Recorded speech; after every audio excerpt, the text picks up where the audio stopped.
everyone. Welcome to our episode of 1, 2, 3 Wrestling right here on SRBTV. I'm Chris, and always joined by Nick Slade. Let's go. And this is our post-show review of New Japan Pro Wrestling's Wrestle Dynasty 2024. Um, it was a fine card. Mm-hmm. It had matches. One of them being easily early contender for match of the year. Mm-hmm. And that's about it. Okay, that's it. Cool. We're out here. Later, Nick. Boy. Fine. Let's, let's talk It's let's talk about real quick. The first women's match, the international women's four-way match. It was good. It was a good women's both. match. No. Both women's matches delivered. I think both women's matches delivered. But we do gotta talk about the ending of that match, which So was we had the International Women's Cup. It was Persephone. I got this. Persephone, Momo Watanabe, Willow Nightingale, and Athena mhm. to compete for a god-awful generic large-ass cup and the opportunity to challenge somebody for a women's world title of their choosing. It's just a women's Um, championship of their choosing. Could be any championship. yeah, well-timed spots throughout. Really good stuff. They knew how much time they were working with, and they worked it well. Athena looked great, but she was the only one who I knew wasn't gonna win because she's already currently a women's champion. Yeah. Like, mm. But the ending was great. Athena had the match won with hitting Willow with an eclipse. I know what it's called, but I'm calling it an eclipse. That's a better name than what it's called currently. So hit her with eclipse. Then Momo's manager pulls Athena or the ref out. That was Pulls the her ref out. that was her tag team partner, Tekla. Okay. Well, I'm just saying manager. Yeah. Her manager pulled the ref out during the ensuing chaos. Momo proceeded to thwack Thwack. Athena upside the face with a baseball bat, hit her Like with a hard. finish, hit her with a finisher, rolled her up. 1, 2, 3. Momo Watanabe wins the first ever International Women's Cup. Cool. It said victory on it. Sure did. And a top fell off. And the top fell off. Yeah. Samoa Watanabe can now challenge for any title in stardom of her choosing. We'll see which one she challenges for. Yeah. But Next up for that's definitely it's one of my favorite endings in a while. Just smack up inside the head with a baseball bat out of nowhere. yeah, And that was of all great. people for it to happen to. That was some like vintage ECW shit. Black. Yeah, that was some vintage EC like Tommy Jr. accidentally hitting his quote unquote girlfriend by accident during like that at the end of the match. That's the kind of vibes I got from that. Like The reason classic it, EC. the reason why it's so great, not just because she smacked her upside the head hard with a baseball, is it came out of freaking nowhere. It was like, oh shit. It was just fun. Next next up we got the Ring of Honor Tag Team Championship match. It's the Sons of Texas defending against House of Torture. Fairly standard kickoff match fair. Dustin Faces Rhodes, won. Dustin Rhodes Yeah, super over being back in Tokyo Dome. Rhodes fan. yeah. Yeah, it was really cool. But yeah, faces retained. That's all I That's it. got. That's all I got. Uh, Next up, our our opening match of the mhm, main event of the main show, Lucha Gauntlet match, which in order included Hechicero, Kosei Fujita, Soberano Jr., Master Wato, Moscato Dorada, Taiji Ishimori, Titan, El Desperado, who had the best entrance, comes out, everybody's staring at him, and he's and like, then proceed to what? beat the then they proceed to beat the ever-loving shit out of him. So I'm like, oh yeah, he's winning. And um that's almost what happened. But like it ultimately came it was a lot of I think it was a big old fun spot fest. So we expect from a standard lucha match. Lots of fun spots overall. Ultimately, Ishimori picks up the win on El Desperado. So there's your potential future junior heavyweight championship match down the road. This bro is having a weird weekend. Yep. A very weird weekend for El Desperado. Yeah, that was really funny though when he came out and everyone's staring at him. He's like, wait, what? Wait, what? Like something on my face? It's just my mask, guys. I mean, yeah, Uh, they actually all did something like you think would happen. It's like, yeah, the champions here. Let's all beat him up and somebody can get a win over him. I thought they'd do that in the International Women's Champion Cup, you know? Like they all look at Athena, Athena goes, "What?" Like you're the only women's champ in this match. Hmm. Um, yeah, it was fun for what it was. Fun opener. Next up, Hiroshi Tanahashi took on Katsuyori Shibata in a 5 minute exhibition match Which that they just didn't, which they freaking teased us really hard on this because it's like, oh, we're getting Tanahashi Shibata in a match. Oh, it's a 5 minute grappling exhibition rules match. Fuck you. mm, yeah. Yeah, it would basically just boil down to a chop off, draw. That's it. Moving on. Actually, yeah, moving on. For the for the RPW Undisputed British and New Japan Strong Women's Championships, we had Mina Shirakawa looking amazing as always, Yeah. taking on Mercedes Moné looking like a Sailor Moon cosplayer. Um Yeah, this And match was I no honestly, this match was really good. Like opening was basically Mina focusing like attacking the legs of Monet so she can do her signature like figure fours on Monet throughout. And there was some great stuff back and forth, some great near falls, some great counters too out of the Monet maker, but like no, she's able to successfully hit the Monet maker once to pick up the win and now be the holder of three different belts. Yeah, technically four belts with three titles three different belts. because the You British already women's see. title is represented by two belts. Yeah, yeah. I thought it was a good match. Very well done. Like, and at the end, Monet wants to shake her hand. Mia's refusing. Just yells at her, "One more match," and then leaves. I'm like, that's my girl. Mm-hmm. Any other thoughts on that one? No, it was good. Okay. I just they got freaking Monet now got to be the belt collector now for this year. Yippee. Yippee. Next up, Dave Finlay took on Brody King.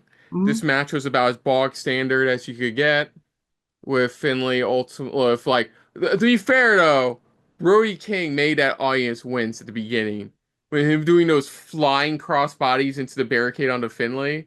And they Mhm. weren't slight ones. They were like somebody just threw out like a beer keg at Dave Finlay that was full, kind of like crushing him. Like those are the best parts. But ultimately, it was a fairly standard match, and Finlay picked up the win because he lost on Wrestle Kingdom the night before. Mhm. Shota Umino took on Claudio Castagnoli. This one got a little interesting because, of course, Shota has issues with John Moxley now. Claudio started the match early as Shota was coming down to the entrance to the ring, and yeah, a lot of it Claudio was jumped like him. have go on. I say Claudio jumped him from behind. Yeah, Mm. Claudio, a lot of heavy offense for Claudio, but ultimately, Shota would pick up the win. And yeah, that's all I got. And I think Claudio acted like he wanted to shake hands, but then he just walked off. So I guess they're going to continue this on the Japanese side. Maybe he'll go after Wheeler Yuta next or Pac. Let to see. They do have a show coming up, Battle of the Valley. Maybe he'll face one of them there. And then I guess the end game here is to do Shota versus John Moxley again. But do you wait to do that when Moxley's not AEW champion? Like, I don't know. Wait and see. Next up, for the Never Openweight and AEW International Championship, you Mm-hmm. had Takeshita defending against Ishii, and this was a good match. This was actually a pretty good match. Woke us up a little bit too. some great hard-hitting action from Ishii that you know he can put on, some great stuff from Takeshita as well. And of course, Takeshita will pick up the win and retain his titles. Thing got me was mentioned the height difference between these two guys. But Ishii, he's Then much shorter. He just kept fighting. yeah, he brought him down to his level literally. He's called the Stone Pitbull for a reason. Damn He's straight. tiny but mighty. Yeah, damn straight. Next up for the IWGP Tag Team titles. This is the one that actually caught us by surprise. Yeah. As LIJ took on Great O'Con United Empire, which turned out to be Pimp Daddy Gok and Jeff Cobb. Um, Would you and call Khan? Did you call him Pimp Daddy Khan? no, Pimp Daddy Gok, Gok, Uh, Pimp Daddy oh, Gok. Um, and the other team of shit, who was the other team? Young Bucks. Young Bucks, yeah, that's right. Um, who came out in their Sunday best, especially Nicholas with his fucking pearl necklace. Jesus Christ. But no, it was fun. You gotta expect that from all these guys in this match, but it was fun. But yeah, surprise came. They Young Bucks picked the winner, the new IWGP Tag Team Champions. Now Yeah, two-time heavyweight tag team champions. yes. It's kind of weird because I wonder what the original plan was because the original plan obviously was to do Great O'Con and Hinare against LIJ, but Hinare got injured, so they had the vacant titles. They said, "Oh, we'll have a vacant match, a vacancy filled match between O'Con and a part of his Shibata and the Young Bucks." I thought, okay, then the winner of that match would go on to face LIJ later on, but no, they had LIJ fight each other at Wrestle Kingdom, and then decided, okay, we're just going to throw them in the last minute, Well, and then they put yeah. on the Young Bucks. But don't forget too, we have Battle in the Valley coming up too in Mhm. Cali. So like they could lose him there. Yeah, it's kind of makes me wonder why they bothered putting Lij in this match when they could have just did Young Bucks Lij later on. Hmm. I don't know. Maybe they still will. We'll see. Next up, what was it? For the Global Heavyweight Championship, yeah, Yosuji defended against Jack Perry. Like Finlay Kid, this was not Finlay Kid, Finlay King. This one was fairly standard as well. Nothing much to Yeah, say on this one. like, it was good. Like Basuji's match with Finlay the night before was a lot better. Yeah, definitely. But yeah, this one was all right, and of course Suji retained. Mm-hmm. The Jet Um, Perry came out. We find out having an evil scythe. Trying to give you mm, Jet Perry. yeah. Next up we had Kenny Yeah, Omega taking on Gabe Kidd. this match. Easily match of the night. Match of the No weekend. match of the weekend, honestly, and early contender for match of the year. Um, fucking they just know how to Omega knows how to go for it. I got Like, where do you start? Like, multiple table breaks, chairs clocked over each other's heads multiple times. Both men busted open heavily. Like, some amazing, like, near falls, some amazing points. Kenny's throughout the match still selling the after effects of his diverticulitis. mhm. But nah, like it took a lot, and Kane gave it all he had left to pull off one-winged angel to pick up the win. Oh, And you the come up crowd was chanting more for Gabe Kidd, honestly. and come about Kenny's entrance. Yes, the one done by the Final Fantasy composers and Uematsu himself. That was really well done. Mm-hmm. Moving on. Like, what? It was good. I don't think we should preface on the music. I just want to focus on the matches. It's pretty. It's a cool note that he got them to do that. Yeah. Yeah, he's good buddies with Square Enix. Like, that's not surprising. Yeah, now like, oh yeah, now like I was saying before about this match. This was a star-making performance for Gabe Kidd. Like he was already, we already knew he was good. His new tattoo's pretty dope too. Yeah, but this match with Kenny Omega was definitely an elevating match for him. Like this, he's definitely has potential to be one of the top gaijin wrestlers in New Japan. Hmm. Yeah, Yeah. Yeah. And then we had our main event of the evening, which was ZSJ Ricochet, which was, even though it was about 15 minutes ago, I don't remember what happened. I mean, it was a good match. It's Zack Sabre Jr. and Ricochet. It was an all right match. They It's did like I said, they did their moves. he did their They moves. did The their end. moves. Uh, it's kind of a match where they're doing all the right moves, but since there's not really a story behind it, it's hard for me to care. Like Kenny Omega is like, oh, it's Kenny Omega's return match, and Kenny Omega is just damn good, not just as an in-ring competitor. He's a good in-ring storyteller, and you had like uh Gabe Kidd's personality, and Gabe Kidd had his own story coming in. He wanted to prove himself against Kenny Omega. He's like, Kenny Omega, you abandoned New Japan, and you try to come back. So there was actually something there between those two guys. This was just a match, and between two guys who know each other pretty well. It's been a long time since they fought each other, Yeah. and they know what they're doing in the ring. But since there just wasn't really much reason to be that invested, especially because we know Ricochet's got his own thing going on in AEW right now. And they're not gonna have ZSJ go all out after he had a 40-minute match the night before. Yeah, So yeah.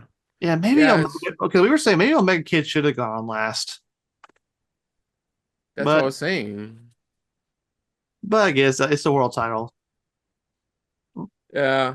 Well, that's it. I think overall, I thought it was a good show. I don't think it was worth watching and wasting my time on, except for a few of the matches. This definitely felt like a few steps below night one. I think night one overall was better, but Wrestle Dynasty, aka night two, definitely had the best match of the weekend Mm-hmm. with Kid Omega. Well, what we were saying before, it is a glorified super card, which is what it was, and there's still some Yeah. fun things on it. Yeah, like the standout matches on the main card were the women's titles match, the men's titles match, the never open weight AW International, Mm. and get Omega Kid. Those are easily my three favorite matches. And my grade, because I gave Wrestle Kingdom 19 a B plus, I'd say if it wasn't for Omega Kid, I'd be giving this a B minus, but because of Omega Kid, I'm giving this a B. Solid B. Mm. Yeah. So my three matches. Well, Mega Kid's definitely one of them. Mhm. Uh, Takeshi Ishii definitely has to be the second one. Third one, I am going to give it to. Yeah, I guess I can also go with Monet, me and Shirakawa because there were some other matches that were pretty good, but this definitely just felt like it's a super card. It's a big house show. It's but those three matches definitely ones that stood out. And yeah, I'm also going to give it a B. Yeah. Yeah. Yeah. Do better next year, New Japan. We'll be back next year. And I want to say that I don't want people to think like these are both good shows. It's just New Japan, especially with Wrestle Kingdom, has set such a high standard over the past few years that it Hmm. just didn't live up to that. Yeah. I mean, especially in the past, you had guys like Omega, Osprey, Okada, all those guys just delivering amazing matches. So we'll have to see with New Japan. And this is definitely a transition year, I feel, for New Japan because they're definitely setting up their stars for the next few years for this weekend. Yeah. Yeah. Well, we'll see what happens this year for New Japan, though. Mm-hmm. So, other than that, if you're new to the channel, you can hit the like button. If you want to talk to us more about stuff like this, comment down below. Down If you want there. to share us around, share it around. And if you like it just a little bit more than anybody else, when it comes to talking about Wrestle Dynasty, hit the subscribe button down below. Hit the bell icon as well. Let us know what you thought of AEW Wrestle Dynasty 2024. What were some of your favorite matches? What were some of your favorite moments? What did you think about the overall presentation of this crossover supercard promotion of a event? Let us know in the comments down below. Put down what you thought of our thoughts overall. But most importantly, thank you for watching. Now, of course, Nick, aside from this channel, where can they find you elsewhere on the internet? Oh, you can find me over on the socials. So check me out on Facebook, check me out on Instagram, and on the XX Twitters babies. And also be sure to check out our friend Afro Mobro, Mo Brothers. Check him out on the socials and on the music apps as well. Yeah. So, yeah, stay tuned. We will have, by this point, we should probably be having Wrestle Kingdom reactions out, hopefully, maybe. I'm not sure. We do also have Raw after Mania. Well, not Raw after Mania. Raw on Netflix Netflix pay-per-view. premiere post-show review coming out as well. We have a set day for our best of 2024 recording. So we'll get started on that as soon as we can. And yeah, you can check out reactions to last year's Wrestle Kingdom right here on the channel for Wrestle Kingdom 18. But until next time, though, also check out our pal Mo Brothers on the socials at AfroMoBro. I already did that. I did it again. I did. Just go do it twice. So until next time, though, I'm Kristen. I'm Nick Slade. And this has been a very, very dynasty-filled episode of 1, 2, 3 Wrestling. And we will see you guys later. Hey guys, thanks for watching. If you want to check out any of our previous reactions, as well as one of our other SRB shows, check out one of the playlists down below. And if you want to check us out in the social universe, you can find us on Twitter and Stardust at Super React Bros, as well as on Facebook at Super Reaction Bros.